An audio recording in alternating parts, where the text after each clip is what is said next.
everyone, welcome to Backyard Birds Feeder ID for Beginners. My name is Joelle Chili-Kale. I'm the Development Coordinator for the Longpoint Basin Land Trust, and we have a really exciting program for you tonight, a little webinar for you tonight. But before we get started, there's just a couple kind of housekeeping things to go over. So first of all, as I've already mentioned a couple times, we're going to ask you to keep your video off. We're going to turn any videos off that we see, or sorry, on that we see off. It just helps to make everything a lot easier. Your microphone is muted. So if you want to say anything, if you're having any issues, we ask that you go into the chat room. So if you're on a computer, you can see the chat there at the bottom of the screen. But if you're on mobile, then you just press the more button and you can see the chat option there.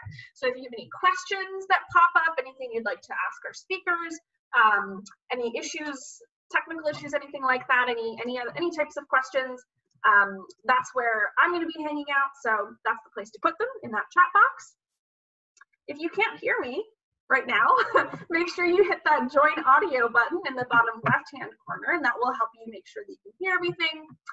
And we're also recording this webinar. So if you have any connection issues, you get dropped, something comes up, that's okay. Within a few days, usually probably it'll be Friday early next week, we will be sending out the video of the webinar, so you'll be able to check it out on YouTube afterwards. A little bit about us, because we're the reason we kind of put all this thing together. So we are the Longpoint Basin Land Trust. If you'd like, you can sign up for our newsletter. You can check us out at longpointlandtrust.ca. We're on social media at LPBLT. Curious about that. And basically what we do, we're a land trust. So our job is to help to preserve land. We're just a non-government organization. We're based in the Longpoint Basin, which is Norfolk, Haldimand, Elgin County, parts of Oxford and Grant counties as well. We have 10 different nature reserves all around them. Some of them have some really beautiful trails, and we recommend you go check them out if you'd like, in lovely Norfolk County. So you can see the 10 of them here. Highly recommend that if you go to longpointlandtrust.ca /r-lands, you can check that out as well.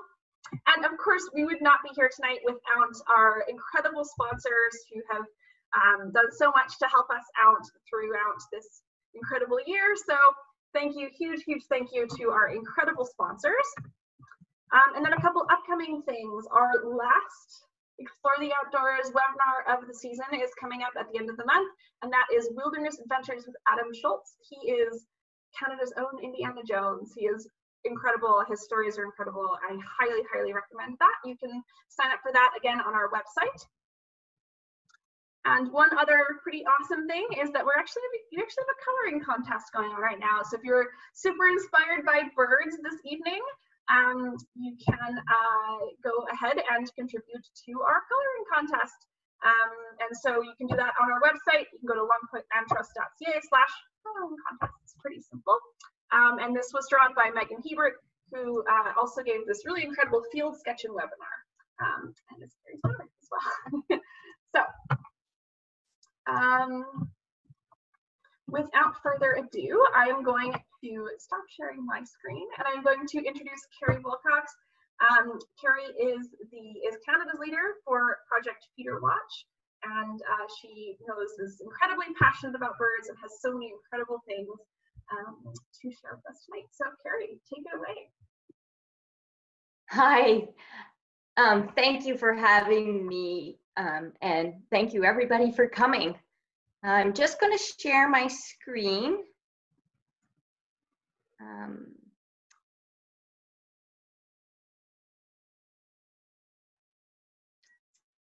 And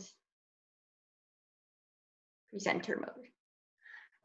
So I'm Carrie Wilcox, and I'm the Canadian leader of Project FeederWatch. And today I'm going to be talking about feeder bird identification. I know that many of you love your feeder birds, and I know that some of them can be really difficult to tell apart.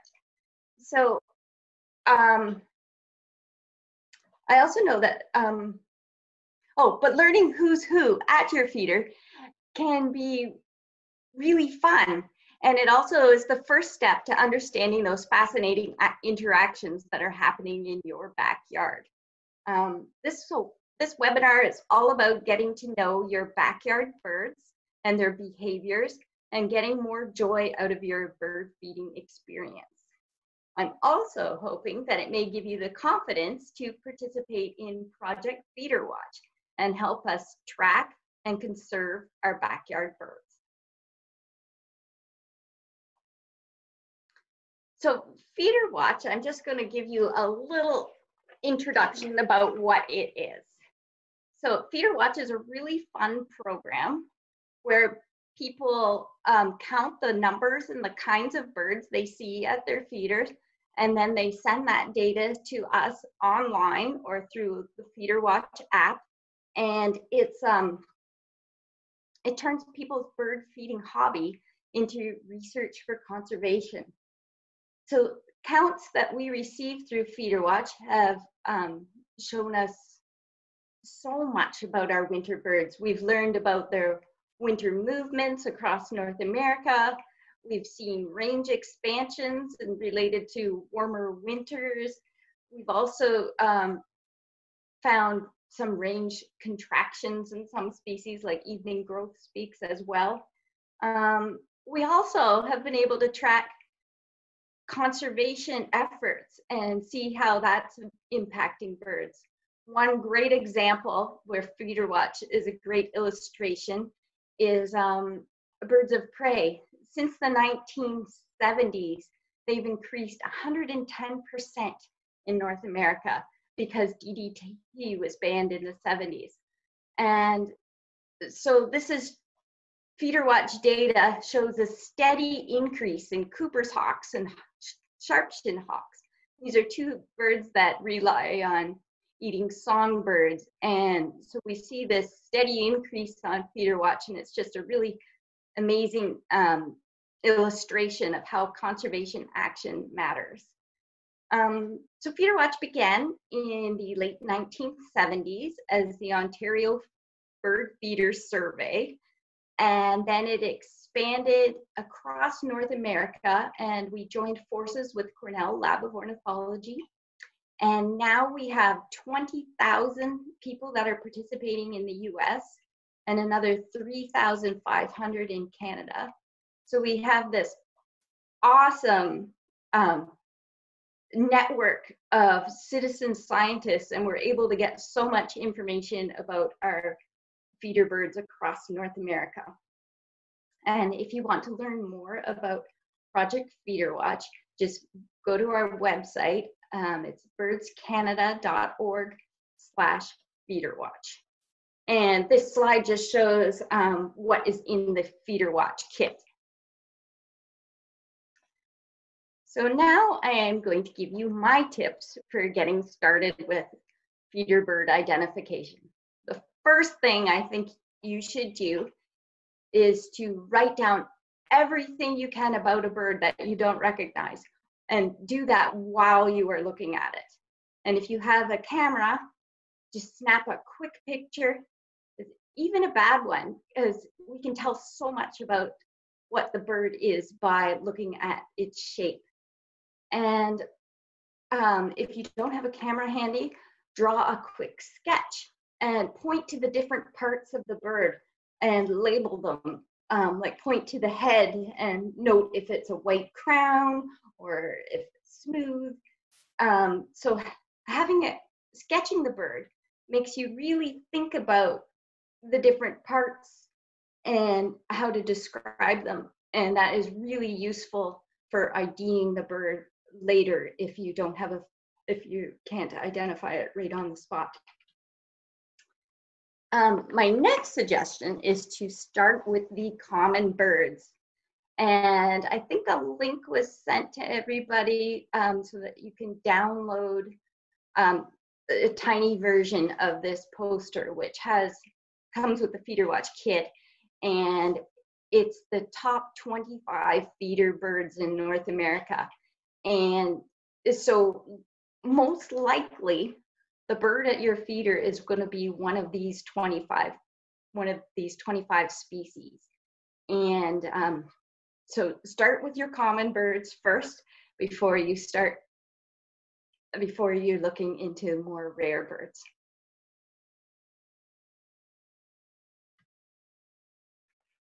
So for a more complete bird guide, there are so many out there, and this just is a quick sampling of some of the popular field guides that are out there.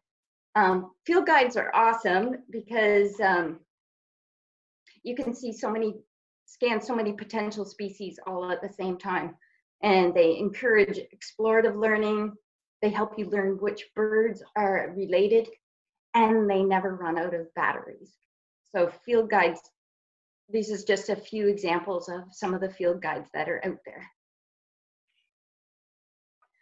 There are several really great free apps out there as well.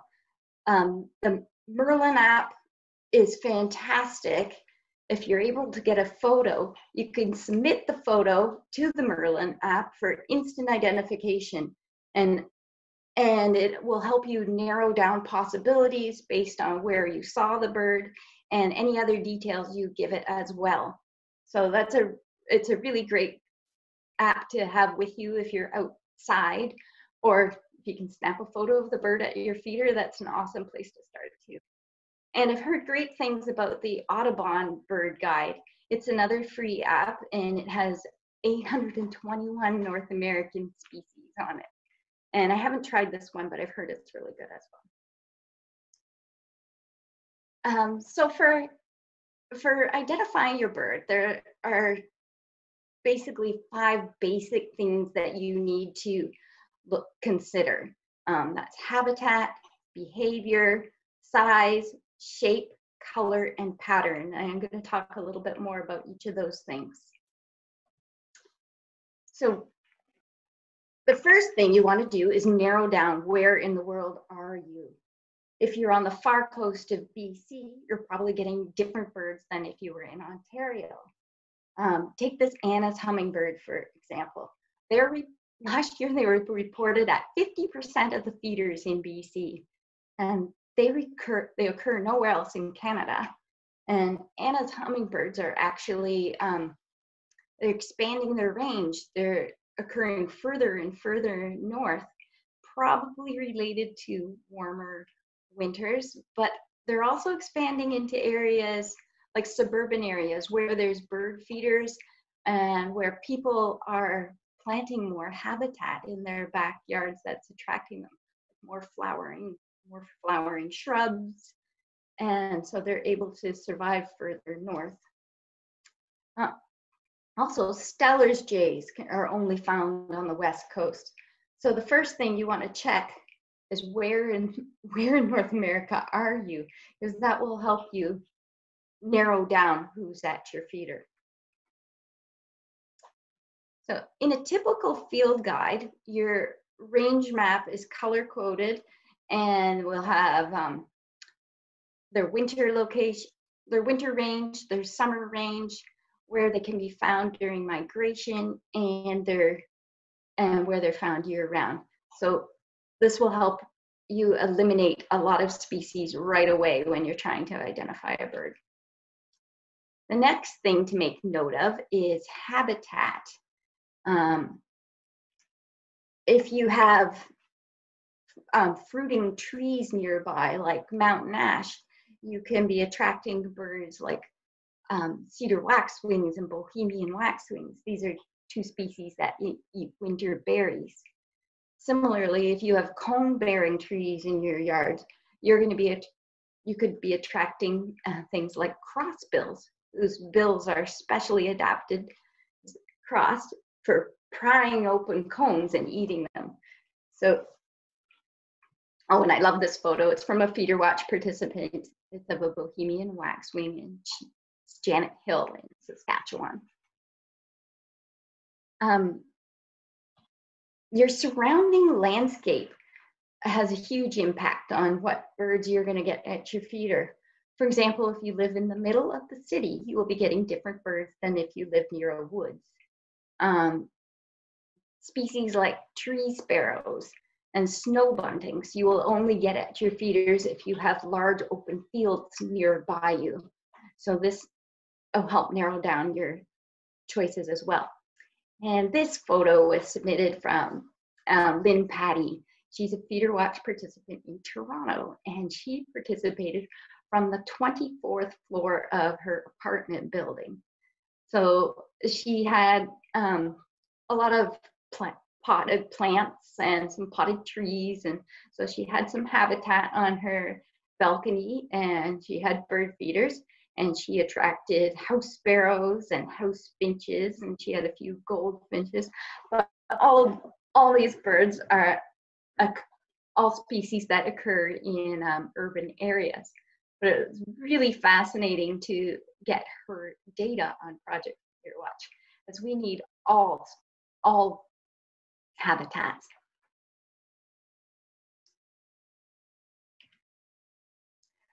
If you live near a pond or a lake, you can attract ducks. Your surrounding landscape has a huge impact on birds that are attracted to your backyard. Our FeederWatch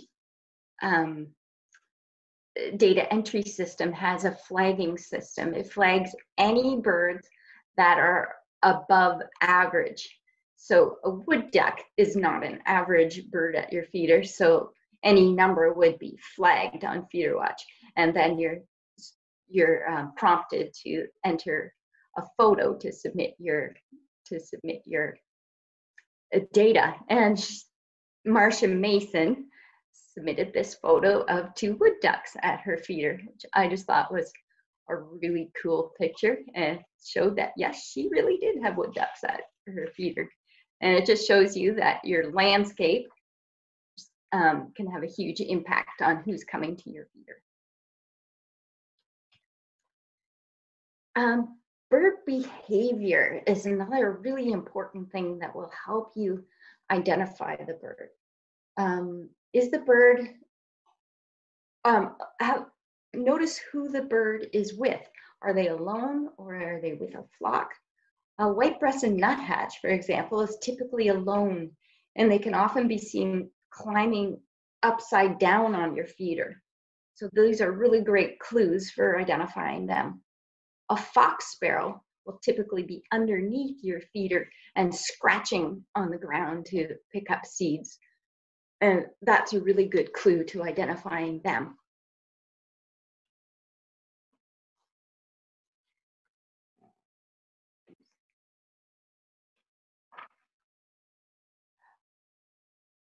Is the bird flitting back and forth and hiding seeds in tree bark? Is it gobbling up as much seeds as it can? Some birds, like blue jays and chickadees and nuthatches, they store their food for later. So they look like gluttons at your feeder, constantly coming back and forth and disappearing. And blue jay is stuffing as much seeds as he can in his mouth at one time. So this is their adaptation for winter survival. And it's also a great clue to identifying some birds, how they are behaving at a feeder. If you hear drumming near your feeder, you could have a woodpecker nearby, as that's an important thing also to look for when you're IDing birds. The size of the bird can help indicate what species it is. If the bird's the size of a football, it's probably not a chickadee. Often, if you compare the size of a bird to other birds at your feeder, that will really help you narrow down what it is. That poster that you downloaded shows all the birds together, and it's a relative comparison of size. So that really is helpful if you have more than one bird at your feeder for identification. Relative proportions of different body parts is also important. Now, downy woodpeckers and hairy woodpeckers are practically identical. But if you see them together, the hairy woodpecker is way bigger than the downy. But most times you see them alone, so you don't have that size comparison. So if you look at the bill, the downy woodpecker has this teeny dainty bill, and the hairy woodpecker has a bill that's like the same width of his head. The bill is the same size. So if you're seeing one of them and you're not sure what it is, have a close look at the bill, and if it's very large, it's probably the hairy woodpecker. And this is a fantastic photo that a FeederWatch participant in Burlington, Ontario, his name was Michael Hayes, he sent to me. He had this rare opportunity to photograph a hairy woodpecker and a downy woodpecker at his feeder at the very same time. So you can see the huge size difference between the two species. And you can also see the huge bill on the hairy woodpecker is really prominent compared to on the downy woodpecker. But we rarely see them both at the same time. One feeder watcher told me and sent me a picture. He attached a ruler to the side of his suet feeder like this. So every time a woodpecker landed on it, he could look and see, oh, it's 4 inches, it's a downy woodpecker.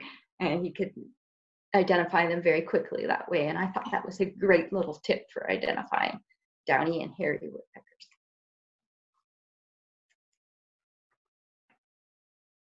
The shape of a bird's beak is really important to take note of, because this can tell you a lot about what the bird eats.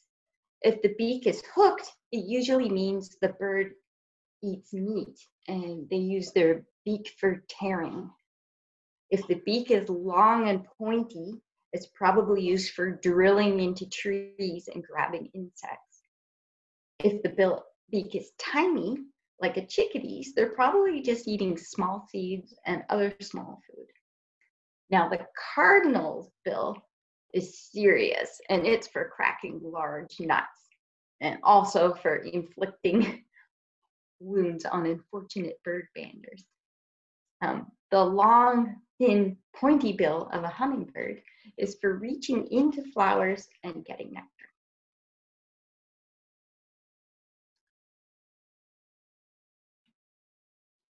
The shape of a bird's feet is also really important to identifying their lifestyle.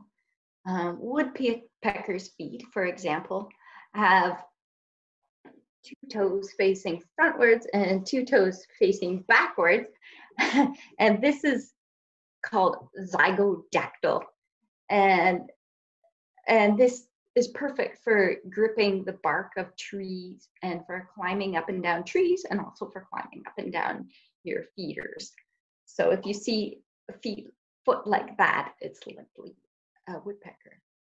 Now, passerines have 3 toes facing forward and 1 toe facing backward, and that's perfect for perching. So have a close look at their feet, and that's really helpful. Now, a hawk has talons for gripping and holding prey, and a duck has web.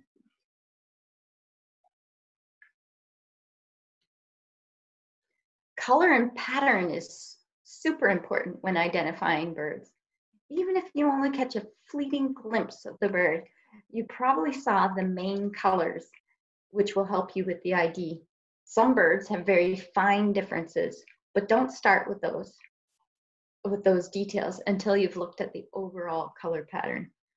The light that the bird is sitting in can have a huge impact on what it looks like. So try to note just light and dark. So many birds, like a dark-eyed junco, flash white in their tail when they fly away, and this flash of white can be an important clue for identifying them.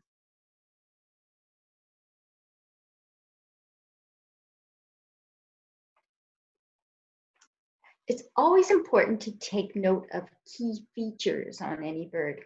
like the white crown and on a white crown sparrow, or like the pink on a house finch, or the red belly on a red belly woodpecker. Any bright colored markings or oddly placed markings can be super important in telling them apart, and may even be what the bird is named after, like the white crowned sparrow, or like the white throated sparrow. We can probably figure out where their names came from.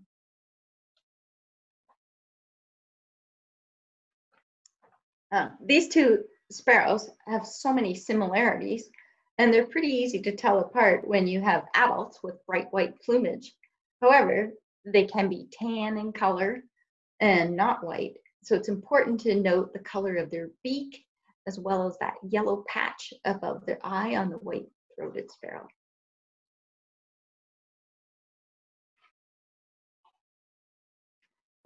Now, in some species of birds, male and females look nothing alike, and in others, they're impossible to tell apart. This male house sparrow is brightly colored. It has a gray head, white cheeks, and a black bib, and a rufous neck. While the females are plain buffy brown overall, and they have dingy gray underparts, and their backs are noticeably striped with black and brown. So it really helps to look at who they're with, because they often are in little flocks together. So that's a helpful clue in identifying birds that the male and females don't look the same. So the red-breasted nuthatch and the white-breasted nuthatch are very similar birds. They're related.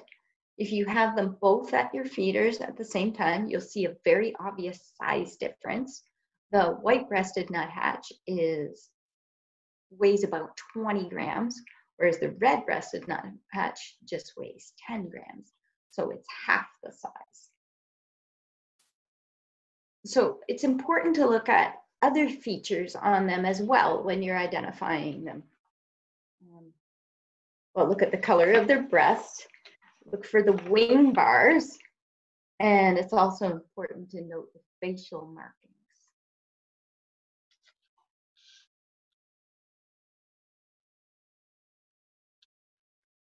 Now, these two birds are a tricky ID. They are both waxwings, and they're named waxwings because they have wax-like tips on their wing feathers. Bohemian and cedar waxwings occur in Canada, and they travel in flocks in the winter in search of food. They eat berries in winter, like mountain ash. They can eat 2 to 3 times their body weight in one day of berries. And I love this rare photo from a FeederWatch participant, Janice Hurlbert, because it shows the two of them side by side. Now, does anyone know what the bird is on the left? And can you type it in the chat? Yeah, type it in the chat, and I will let you know. Who knows what the bird on the left is? Anybody?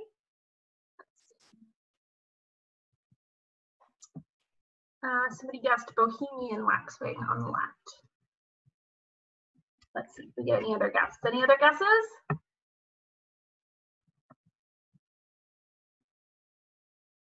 Someone else says that that's the cedar waxwing.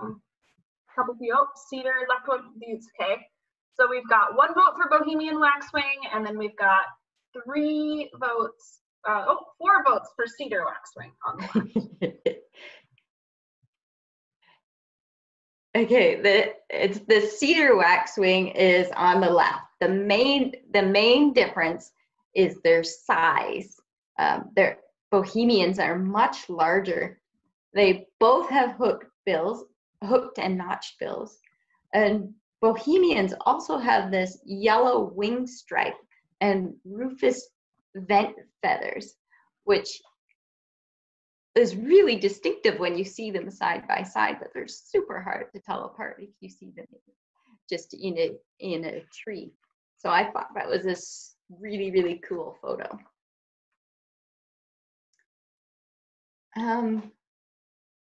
I find Cooper's hawks and Sharpshin's hawks to be notoriously difficult to tell apart. I'm always getting help identifying these two.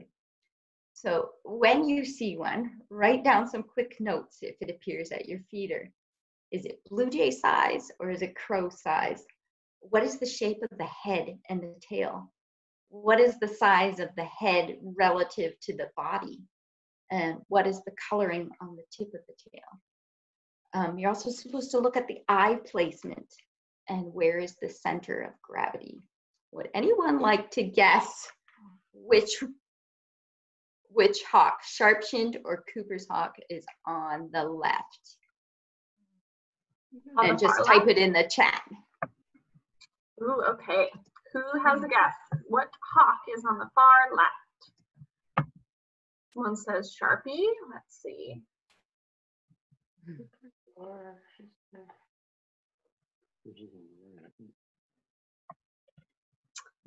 Oh, another vote for Sharpie.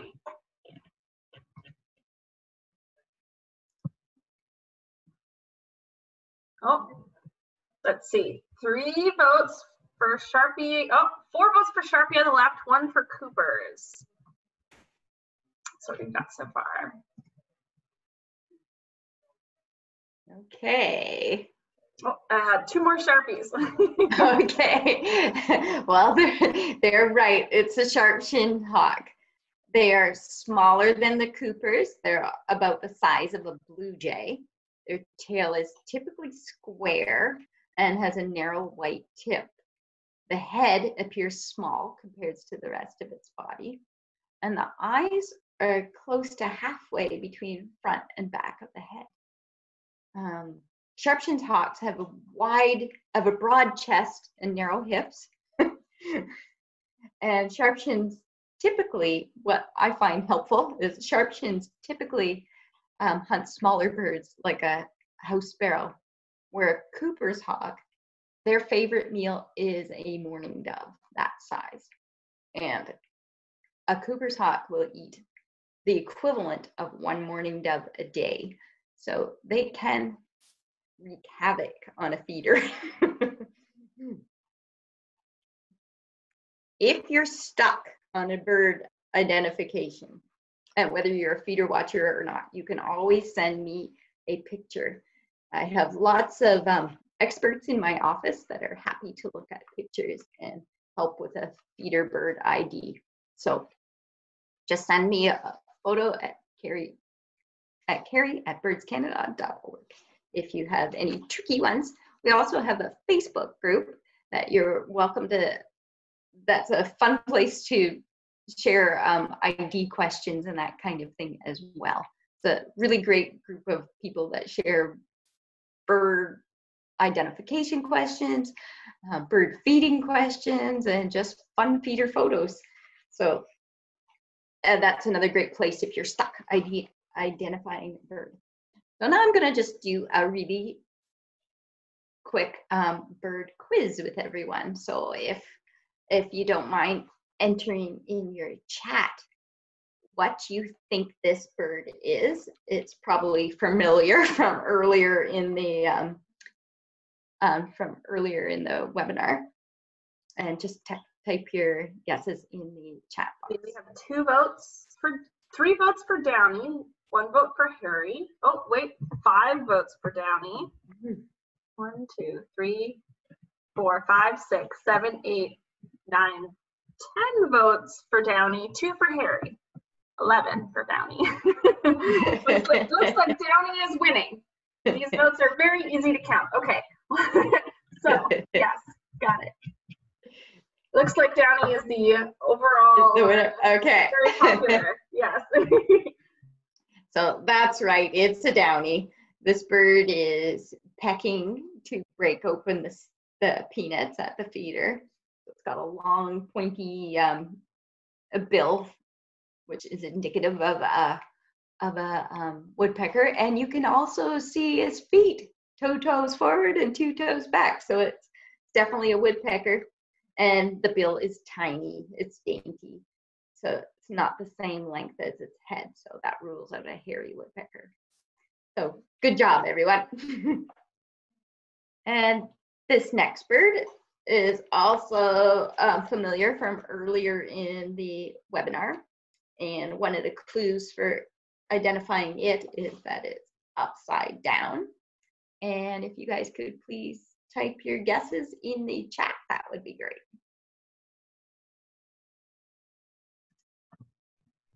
Okay, let's see. 1, 2, 3, 4, 5, 6, 7, 8, 10. Lots of people say white-breasted nuthatch. I think everybody says white-breasted nuthatch.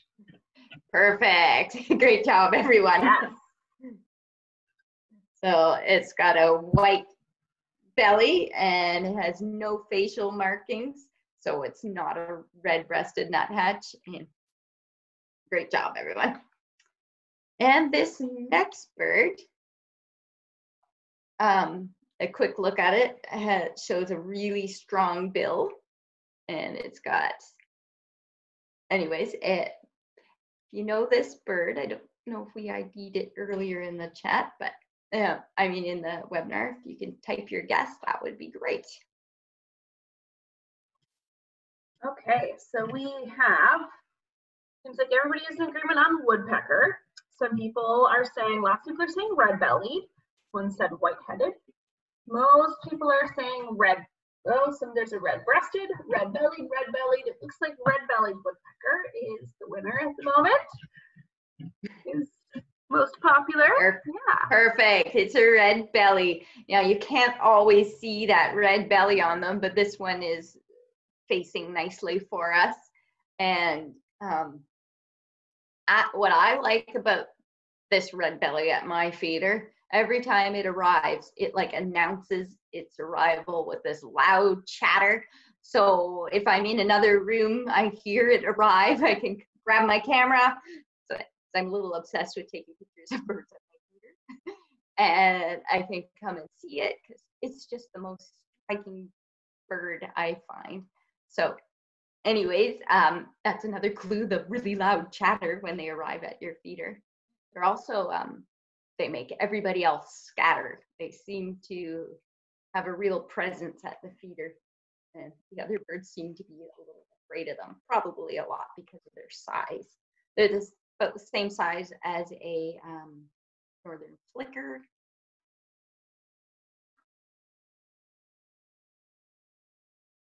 So at my feeders, the red belly woodpecker likes peanuts. It also will eat suet, and it also likes sunflower seeds. And I find in the summertime, it eats the oranges I put out for Orioles.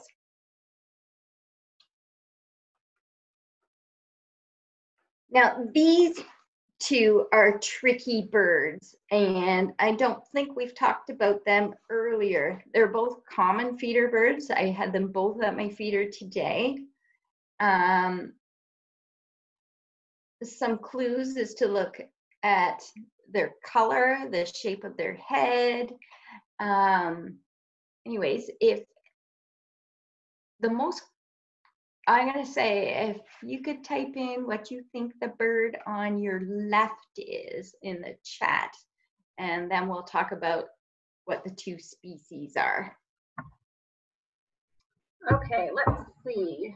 On the left, you've got some different guesses this time. It looks like people were paying attention earlier. So some people are saying house finch.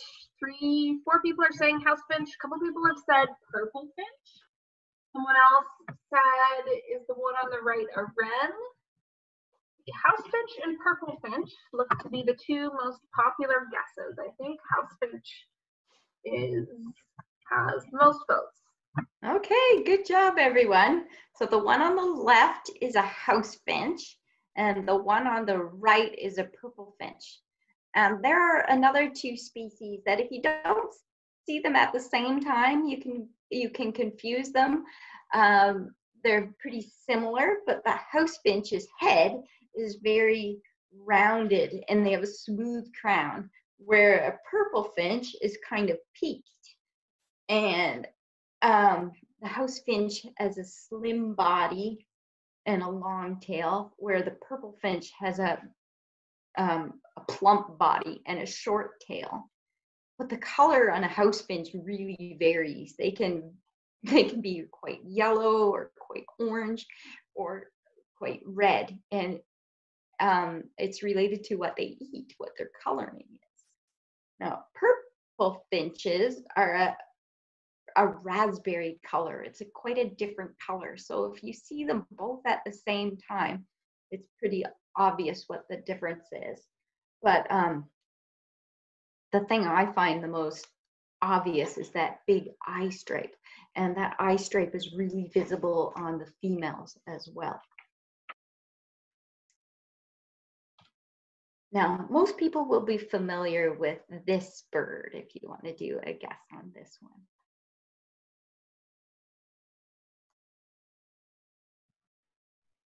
Lots of guesses already coming in for mourning dove. Mourning dove, mourning dove, mourning dove. Yeah. Looks like that's the only guess people have so far, mourning dove. Okay, that's right, mourning doves. So mourning dove is plump-bodied and they have a long tail.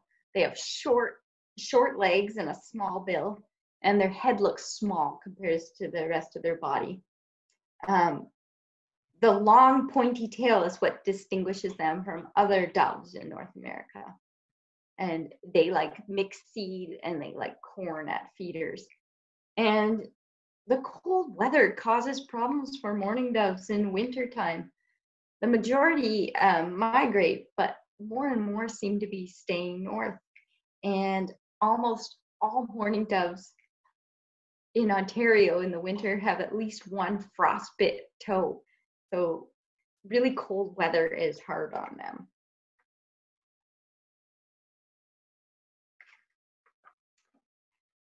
Now, this bird is a bird from the West Coast, and it will be familiar to people out west. If you want to, I'm not sure how familiar this bird will be, but if you want to give it a try, that would be great in the guess. Ooh, people are saying Stellar Jay, Stellar Jay, Stellar Jay, Stellar Jay. Looks like that's the popular one. I thought it was going to be difficult. Look at all these great birders we have in the chat here tonight. That's just awesome. So that's right. It's a Stellar's jay, and they're a bird of the West Coast. Stellar's jays are like blue jays in that they cache their food. They hide it.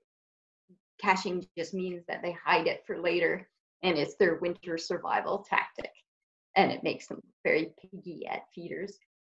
They have this expandable throat, so they can carry lots of seeds at a time, which is really cool.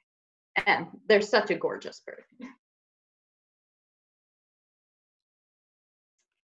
And these two birds are from my feeder the other day. They can be tricky to tell apart too. There. And if you would like to guess the bird on the right, and then we'll talk about what the differences are.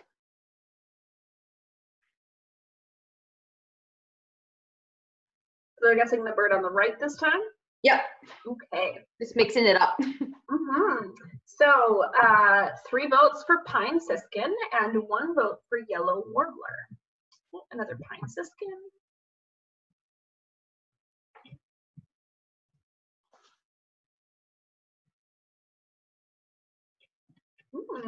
You might miss me. This one's a bit of a stumper. We've got 4 votes for pine siskin and 1 for yellow warbler.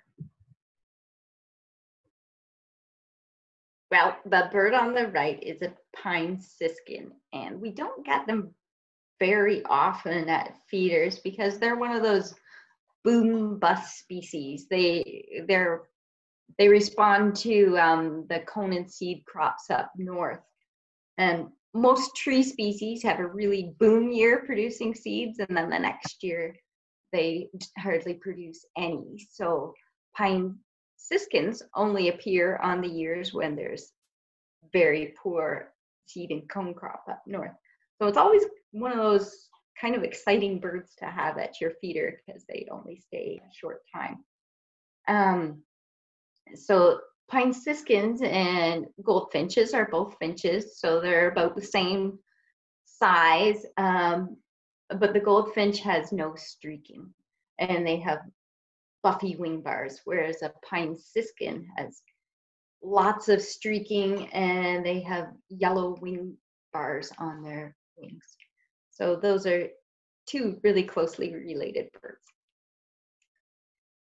So remember, if you feed birds, you need to keep them safe. So we need to create a safe feeding environment for feeding our birds.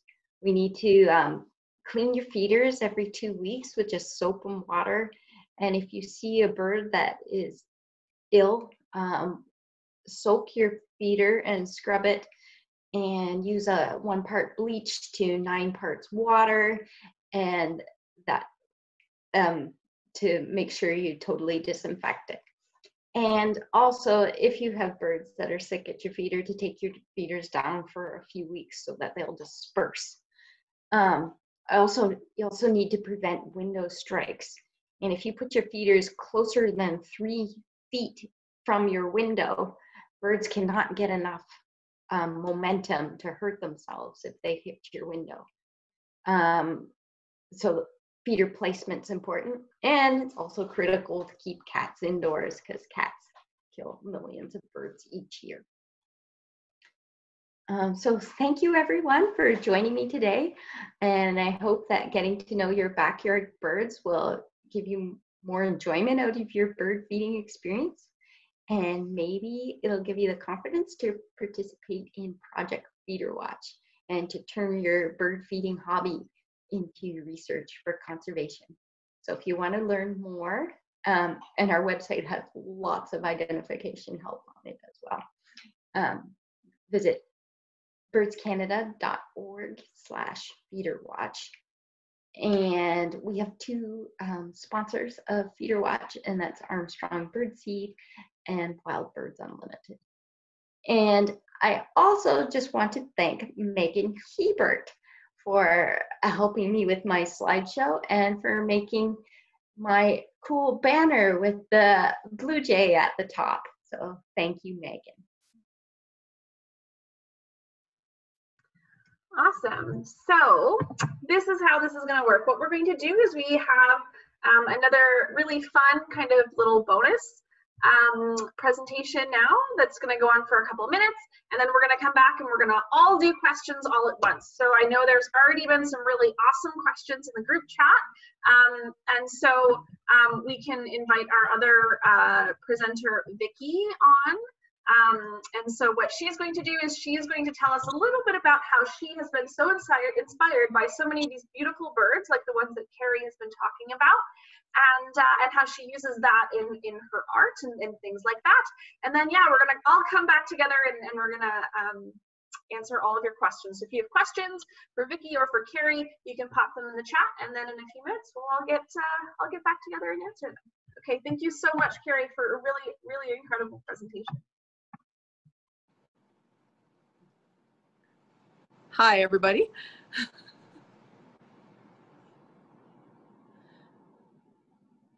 So this is Vicki Ryder of Songbird Fibers, and she is going to tell us a little bit about her awesome yarn and how she uses local birds to inspire her. Great, thank you. So while I was watching that presentation, I put together just a really quick little presentation with some photographs of some yarn. So I thought I'd just show that really quickly. It'll only take a second, and then I'll come back on and I can show you some individual yarn in the hand. But this will give you a little bit better pictures of the yarn. So I'm going to just share this little presentation here.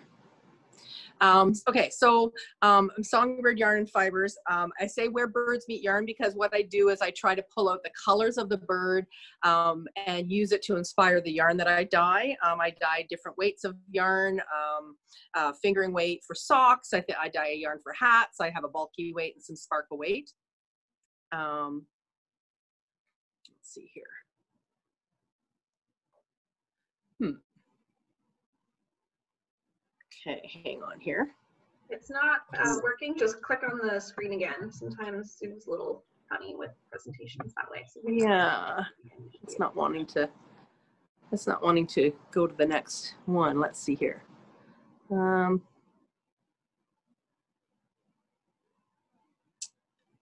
me just try sharing it again and see if I.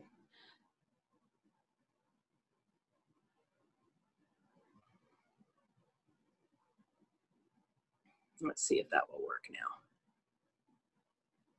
Nope, it still doesn't want to move. So I think what I'll do is I'll just stop the share and I won't worry about it. I'll just show you some yarn in the hand. So basically what I do is I take, like I said, I take the bird. So this is American Kestrel, which is a fairly common bird around Southern Ontario. You see them, it's a falcon, it's the smallest falcon, and you see them on telephone wires quite often out in the country. They like to flick their little tail, swoop down, catch mice in the field. So what I do is I try to take the colors of the kestrel and extend it into a skein of yarn so that you end up getting all the colors of the bird as you're knitting. It won't recreate the bird color. It won't look like the bird when you're done, but it will give you definitely the theme of the bird. I have European starling, which is another fun one. People don't typically like starlings because they clean out your feeder quickly. They make a mess of people's lawns. They tend to flock in big flocks, but they're really beautiful birds. They've got this oil slick color in them. So again, I've tried to sort of capture that. It's got greens and purples and amethyst colors and a gray background. I've got some pretty common birds, like I've got a blue jay. So you're gonna get a hit of white. They stripe when you knit with them, typically, so you're going to get a hit of white and you get some different blues. Belted kingfisher is fun. Makes a great pair of socks, especially men's socks. If you have somebody you want to knit some socks for that won't want a lot of bright colors. So Vicki, what inspired you to start using birds to dye your yarn? So I've always been a bird watcher. I've participated in Project FeederWatch. I've participated in the Christmas bird count every year for the last 30 years. The Ontario Breeding Bird Atlas. So I've always been a keen birder, and I've always loved fiber. And I was a teacher, and while I was teaching, I sort of had this little epiphany that this would be a really great match to mix birds with yarn. And so I started doing it while I was still working as a teacher. And then I took a leave of absence last year to just pursue it full time. And I've been doing it full time ever since. So, and it's been working out great. I've just opened a little studio in Stratford. It's really just my dye studio with just a little tiny shop in the front of it where people can shop. But the majority of my yarn I sell online on my website, which I'll give you at the end. I've got flicker. I've got a lot of very common Ontario birds, but I also have some sort of more exotic birds. Like I said, you can see them on my website, which is Songbird Fibers, all one word, and fibers is spelled the Canadian way, F-I-B-R-E-S .ca. Yeah, thank you, Joel, for putting that up there. You can see all the different colorways that I have, plus all the different weights. I sell a little assortment of knitting needles as well. And the sale of every bird-inspired yarn, every skein of bird-inspired yarn, I donate $2 to Birds Canada. And I've been doing that since inception, which was 3.5 years ago now. So I really don't know how much I've donated, but I would think it's probably close to $10,000 over the last 3 years. Like I said, I don't keep track of it. I just sort of do it every month, but I think it's somewhere upwards in there. So every skein adds up, and I figure that I'm using the bird's color, so I like to donate back and help with conservation as well. It's a very worthy cause. Yeah, so you want to I'll just show you a quick little, I'll turn my camera around and just show a quick little zip through. So there's some yarn in this side, and then I've got my wall of fingering weight yarn. So I really, really love color. I really try to to use different birds that are going to bring out beautiful bright colors and really highlight the birds. Most of my yarns, as I said, most of my yarns are for hats, socks, general knitting. You can make cowls and things as well. I've got one sort of specialty line that I just wanted to speak about that I call my lovebirds. And I really enjoy these because what I've done is I've got a skein of male plumage and a skein of female plumage of the bird. So this is the wood duck. So it's male wood duck and female wood duck, and they coordinate because I pull out the colors in the secondaries on the female wood duck, so it matches. And you could end up with a project something like this. So this is the male wood duck on the outside in brioche. It's a cowl, and then on the inside, because brioche is two-sided knitting, the inside has the female wood duck. So you get a little bit of both. You get the bright greens and the golds and the burgundies of the male wood duck, and then you get the softer grays and browns of the female wood duck. And I have that for cardinal and painted bunting and indigo bunting. So I tried to find 3 or 4 birds that that I could really showcase the female as well, because typically in the bird world most of the real color comes in the male birds. So just to try and encourage people to appreciate the female color as well, I thought I would mix it up a little bit. So you could if you wanted to do socks in the lovebirds, you could end up with this is the cardinal and the female cardinal.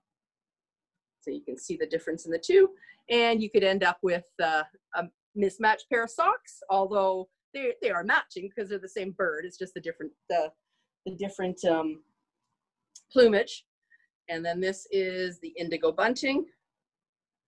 So you've got the male indigo bunting and the female indigo bunting. Yeah, just fun. That's about it. This is like I said, this is my little dye studio. So I do all my work here. I do all my dyeing of my yarn.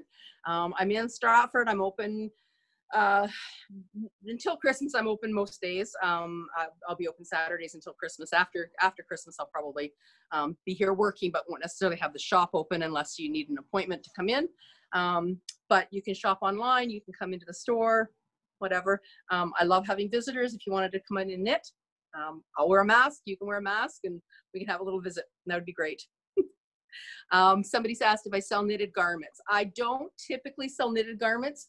I have a few shawls that I'm probably at the point that I'm going to let go of because I've had them for a long time. But I don't knit things to sell. I knit things for samples in the shop, and then to showcase the yarn.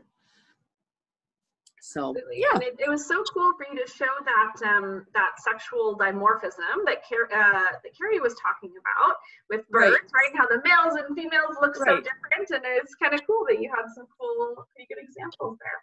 Awesome. Well, thank you so much, Vicki, for telling us all about that. And now I guess it's time for questions. So if you have any questions for Vicki or Kerrie, pop them in the chat and we will answer them for you. The first one that I wanted to bring up was a really cool one. It was kind of a fun little mix of both of the speakers. So Tiffany asks, what is safe to give to birds for nesting in terms of yarn cuttings? That's a good question. Kerrie, do you want to chime in first, or? Oh, Kerrie, you're on mute. That's okay. You go ahead. Well, what I was going to say is typically I say the only yarn you should ever be leaving out for birds is, I don't even think leaving any yarn for birds is a good idea, but it's got to be something that doesn't have any nylon in it or any synthetics, because that can get stuck on their legs and things. Maybe some raw fleece or things like that they can use. But I've heard many stories of birds getting yarn or string caught around their legs and hurting them. So yeah, totally natural fibers, I guess, would maybe be acceptable, but I don't know, Kerrie, what do you think? Yeah, That sounds good to me. Yeah. Especially like sock yarn, which is, you know, nice and thin, and lots of people would think, oh, it's great, all my little clippings, but sock yarn has nylon in it, so it's very synthetic. It won't decompose. Yeah. So I just worry that you might hurt them. Yeah, definitely. That makes sense. Important to keep in mind. Okay, another question here. Whenever I put out peanuts in the shell, the blue jays will take them all away in no time. Are they typically storing them in a single spot, or do they spread them around? They spread them around. They hide them in all different locations, and they have amazing memories. They can go back and find them up to a month later.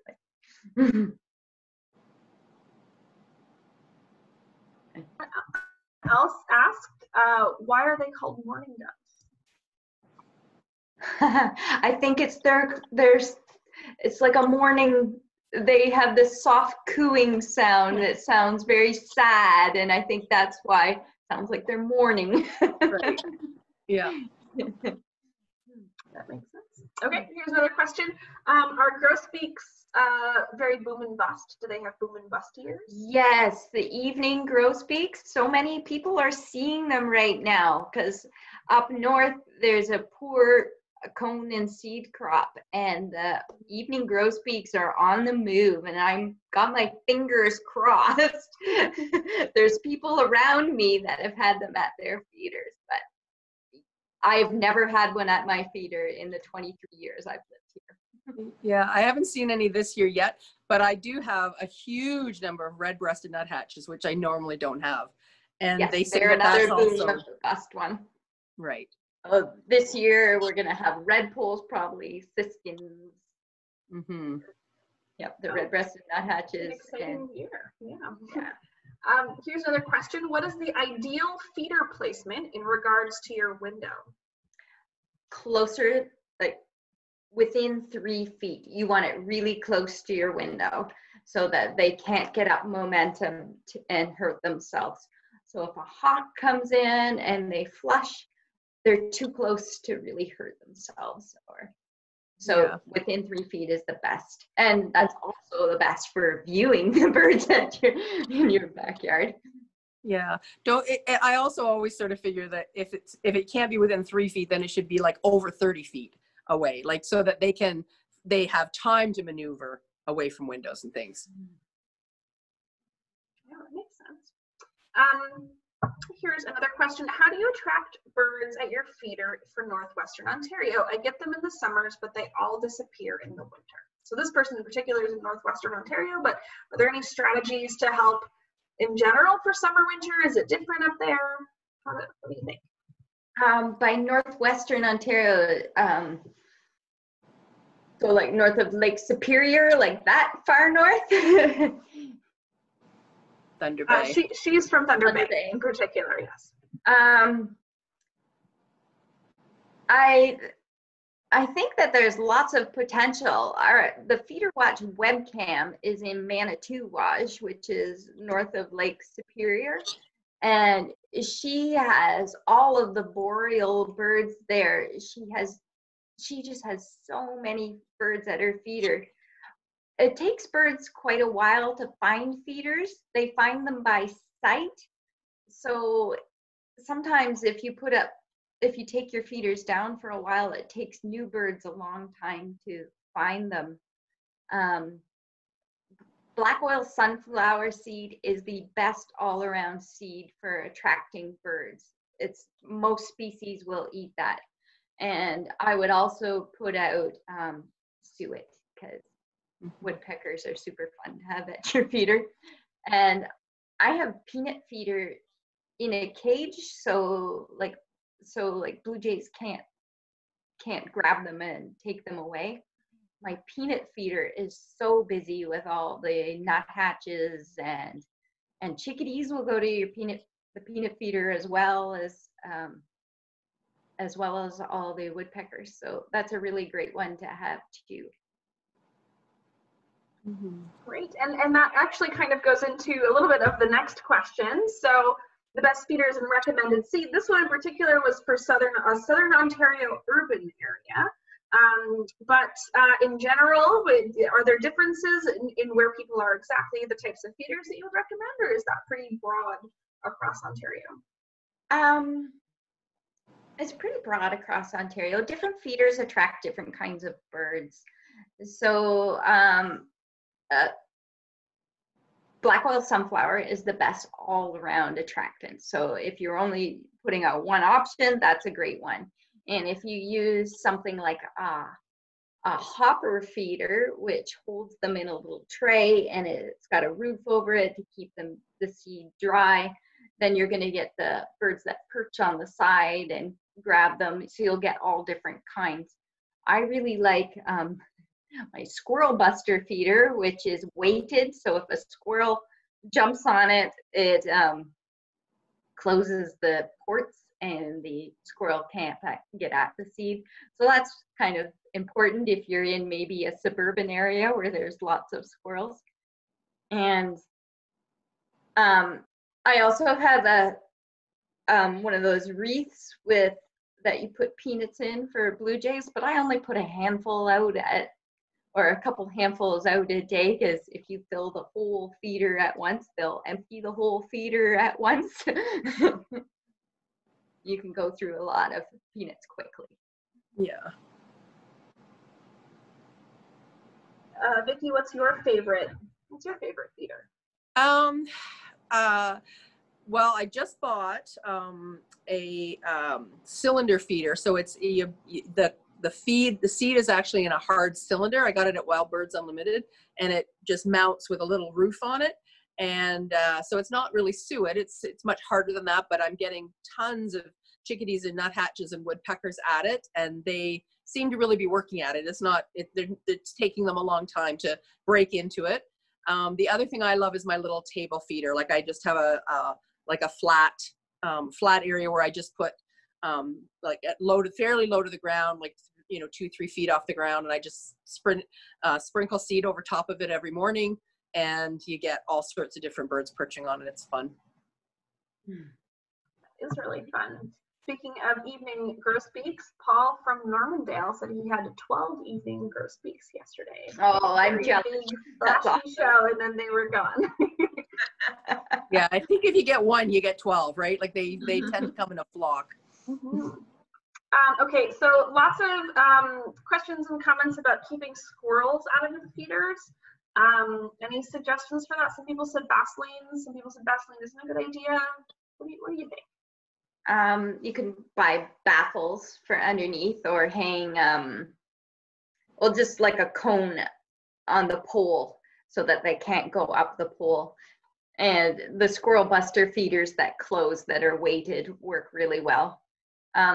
Other feeders like the finch feeders that have just Niger in them, the squirrels really don't like Niger. So if you're just attracting finches, that's a good option, because squirrels aren't interested in Niger seed. Great. Here's a question. Why we don't have birds in the late fall to early spring? There are none, even in our wooded neighborhood. And then this person is located in Tillsonburg. But do you have any idea why that might be? There could be just, I find like for periods in the fall, no birds come, but there's just so much natural seed out there. So your summer birds have moved on, and there's no reason for them to come to feeders, because there's just so much out there until you get the first snowfall, and then they come.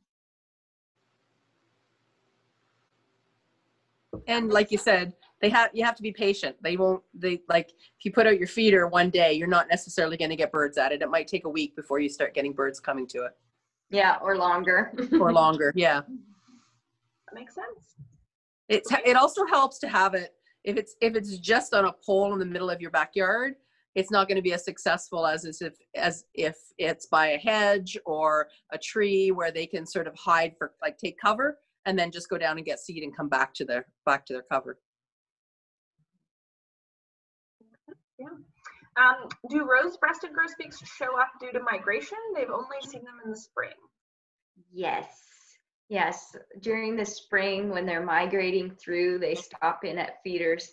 I know it's always so exciting when they arrive because they're just absolutely gorgeous and they only stay for a little while. So yes, I only get them in the spring and I don't seem to get them in the fall at all either.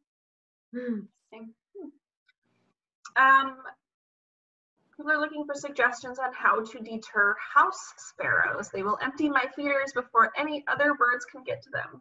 Yeah, that's super frustrating. You know what? We have lots of we have a whole page on the FeederWatch website about deterring house sparrows and lots of suggestions.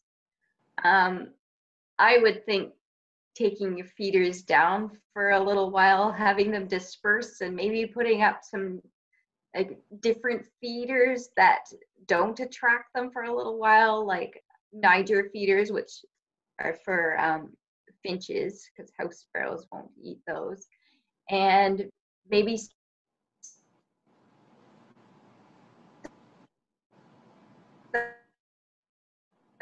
Kerrie seems to have frozen. Kerrie, can you hear us? Is she frozen for you too, Vicki? Yeah. Yeah. Oh, unfortunate. Well, hopefully she will come back in. Hopefully she'll be back on pretty soon.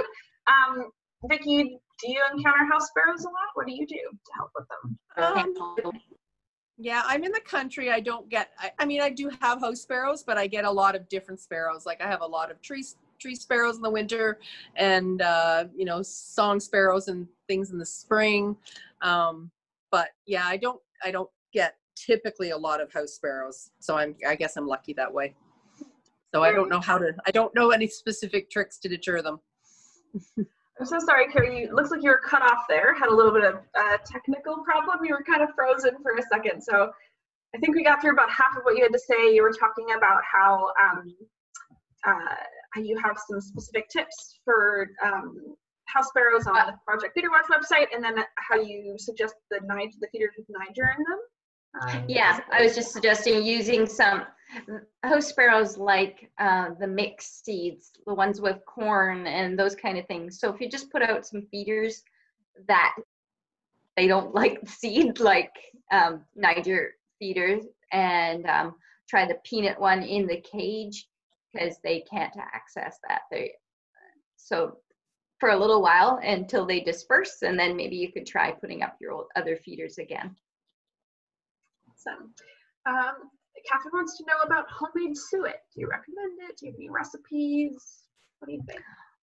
I have a recipe from one of my feeder watchers that sent it to me, and it's I would be happy to share it with you. You can send me an email at Kerrie@birdscanada.org and I'll send you the recipe. It's basically uses fresh suet plus the organic peanut butter, and it's got lots of ingredients in it, and it seems to work awesome for attracting lots of species.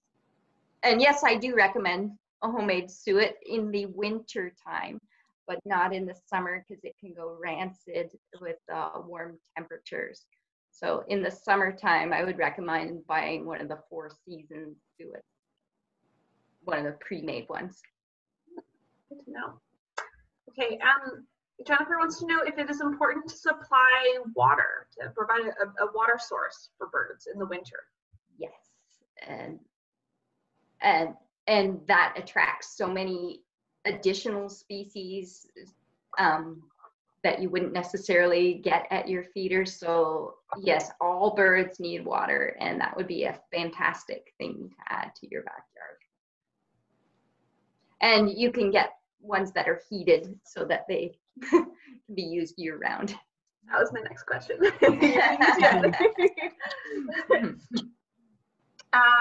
Paul says a large cedar hedge nearby can be like an apartment housing unit for house sparrows. So, mine. Yep.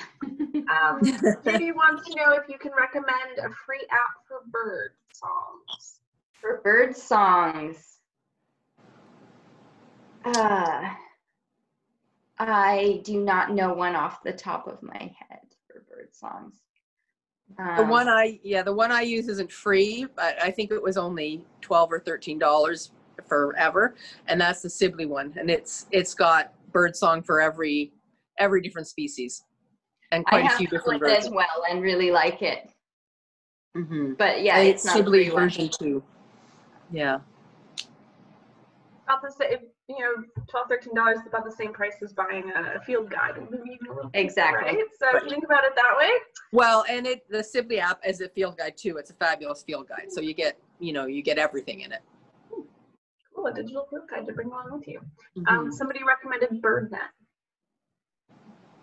I have a question for Vicki. Vicki, 2 questions. Number 1, what is your favorite colorway? And number 2, which I'm sure you get asked a lot, but number 2, I want to know what started it all, which bird started it all?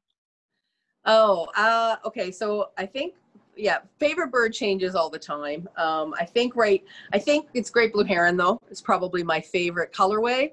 I just think it captures the bird, and it's blues and grays. It's just a really nice. It makes a nice yarn as well.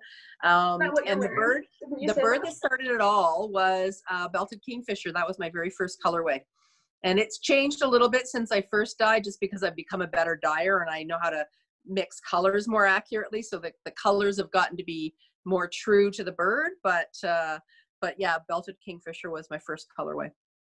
Well, that's very cool. And didn't you say earlier that the sweater you're wearing is the great blue heron? This is great blue heron. Yeah. Very cool. So, yeah.